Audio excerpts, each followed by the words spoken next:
अस्सलामु अलैकुम रहमतुल्लाह। मर्द और औरतों की नमाज में फ़र्क। उमूमन अक्सर बहनें बेटियां ये सवाल करती रहती हैं कि मर्दों और औरतों की नमाज की अदायगी में फ़र्क है या नहीं। बहुत सी ख़वातीन उन्हें बहुत सी दूसरी ख़वातीन ही उलझाती रहती हैं।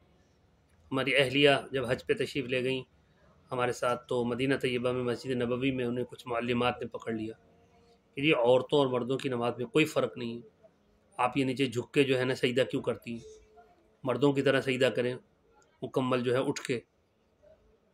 हमारी अहलिया ने हमसे कहा, तो हमने चाहा कि भाई जो है इसके ऊपर पूरा एक क्लिप रिकॉर्ड हो मुख्तसर सा, ताकि ख़वातीन को ये बात अच्छी तरह समझ में आए कि मर्दों और औरतों की नमाज में थोड़ा नहीं बहुत ज़्यादा फ़र्क है।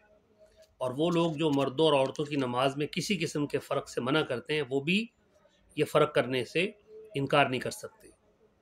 मिसाल के तौर पे मर्द आज़ान दे सकता है, क्या औरत आज़ान दे सकती है? मर्द इक़ामत कहता है, क्या औरत इक़ामत कर सकती है? मर्द मस्जिद में मर्दों की जमात कराता है, पीछे बाज़ दफ़ा ख़वातीन भी खड़ी हो जाती हैं, क्या औरत भी मर्दों की जमात करा सकती है? जो लोग ये कहते हैं कि मर्दों और औरतों की नमाज में कोई फ़र्क नहीं, तो क्या वो अपनी ख़वातीन को इजाज़त देंगे कि वो मस्जिद में आके आज़ान दें, इक़ामत कहें और इमामत भी करें? कभी भी नहीं। मर्द हजरात नंगे सर नमाज पढ़ लेते हैं, अगरचे मकरू है मगर उनकी नमाज बहरहाल हो जाती है। लेकिन ख़वातीन अगर नंगे सर नमाज पढ़ेंगी तो उनकी नमाज होगी ही नहीं।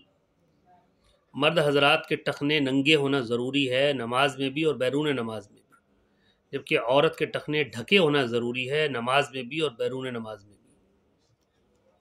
ठीक है, मर्दों की सफ़ें, उनमें बूढ़े बच्चे जवान सब खड़े हैं, तो क्या औरतें भी मर्दों के साथ आके उनके साथ सफ़ों में मिलजुल के खड़ी हो सकती हैं? नहीं। अगर बिलफर्ज मस्जिद में आएंगी तो उनके सफ़ बच्चों से भी पीछे होगी। ठीक है, औरत जमात नहीं करा सकती, मर्द जमात करा रहा है। ठीक है, इस तरह के बेशुमार फ़र्क हैं। वो लोग जो कहते हैं कि औरतों और मर्दों की नमाज में कोई फ़र्क नहीं, इन फ़र्कों को वो भी मानते हैं। लिहाजा मर्द और औरत की नमाज के ये ज़ाहिरी फ़र्क जो मैंने आपके सामने रखे हैं, नमाज से बैरून। अब नमाज के अंदर आ जाए। तकबीर तहरीमा कहते वक्त मर्दों को चादर वगैरह से हाथ निकाल कर कानों तक उठाने चाहिए, यही सुन्नत है। और औरतों को हर हाल में बगैर हाथ निकाले कंधों तक हाथ उठाने चाहिए। नंबर 2, तकबीर तहरीमा के बाद मर्दों को नाफ के नीचे हाथ बांधना सुन्नत है और औरतों को सीने पर। नंबर 3, मर्दों को दाएं हाथ की छोटी उंगली और अंगूठे का हल्का बनाकर बाएं हाथ की कलाई को पकड़ना और बाकी तीनों उंगलियों को बाईं कलाई पर बिछा देना चाहिए, ये सुन्नत है मर्दों के लिए। और औरतों को दाहिनी हथेली बाईं हथेली की पुष्ट पर रखना चाहिए और मर्दों की तरह हल्का बनाकर बाएं हाथ को पकड़ना नहीं है।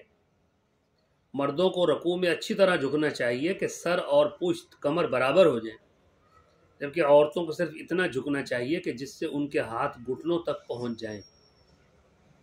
कितने वाज़ेह फ़र्क हैं। मर्दों को रकू में उंगलियां कुशादा खुली करके घुटनों को पकड़ना चाहिए, औरतों को बगैर उंगलियों को खोले सिर्फ घुटनों पर हाथों को मिलाना चाहिए। मर्दों को हालत रकू में कोहनियाँ अपने पहलू से अलहदा रखनी है और औरतों को मिलाकर रखनी है। मर्दों को सजदे में पेट को रानों से और बाजू को बगल से जुदा रखना है और औरतों को मिलाकर रखना है। मर्दों को सजदे में पेट को रानों से और बगल को बाजू से जुदा रखना है, जबकि औरत को मिलाकर रखना है। न रानों को पेट से अलग करना है और ना ही बाजू को जो है ना बगल से दूर करना, बल्कि सिमट के और मिला के।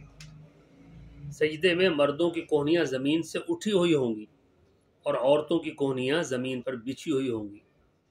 मर्दों को सजदे में दोनों पाँव उंगली के बल खड़े रखने चाहिए, मगर औरतें दोनों पाँव दाहिनी तरफ को निकाल देंगी। मर्दों को बैठने की हालत में यानी अत्तहियात में पाँव पर बैठना चाहिए और दाहिने पाँव की उंगलियों के बिल खड़ा रहना चाहिए। दाहिने पाँव को उंगलियों के बिल खड़ा रखना चाहिए, जबकि औरतों को जो उनके पैर हैं दोनों पाँव दाहिनी तरफ निकाल कर सुरीन पर बैठना है ان کو دونوں پاؤں داہنی طرف نکال کر پھر بیٹھنا ہے۔ عورت کو کسی وقت بلند آواز سے قرات کرنے کا اختیار نہیں، وہ ہر نماز میں آہستہ آواز سے قرات کریں گی، جبکہ مردوں کو بعض نمازوں میں زور سے پڑھنا قرات کرنا واجب ہے اور بعض میں آہستہ۔ اس طرح کے بے شمار فرق جو احادیث طیبہ میں ذکر کیے گئے ہیں، ہم نے آپ کے سامنے انہیں ذکر کیا ہے۔ خواتین کو چاہیے اس ویڈیوز کو خود بھی سنیں، آگے اور خواتین کو شیئر کریں، تاکہ نماز پڑھتے وقت یہ بات کلیئر اور واضح ہو کہ مردوں کی نماز کا طریقہ کار الگ ہے، عورتوں کی نماز کا طریقہ کار الگ ہے۔ نماز کا حکم دونوں کے لیے، لیکن ادائیگی میں بیرون اور نماز کے اندرون بہت سارے فرق ہیں جن کو ملحوظ خاطر رکھنا عورتوں کے لیے بہرحال ضروری ہے۔ السلام علیکم۔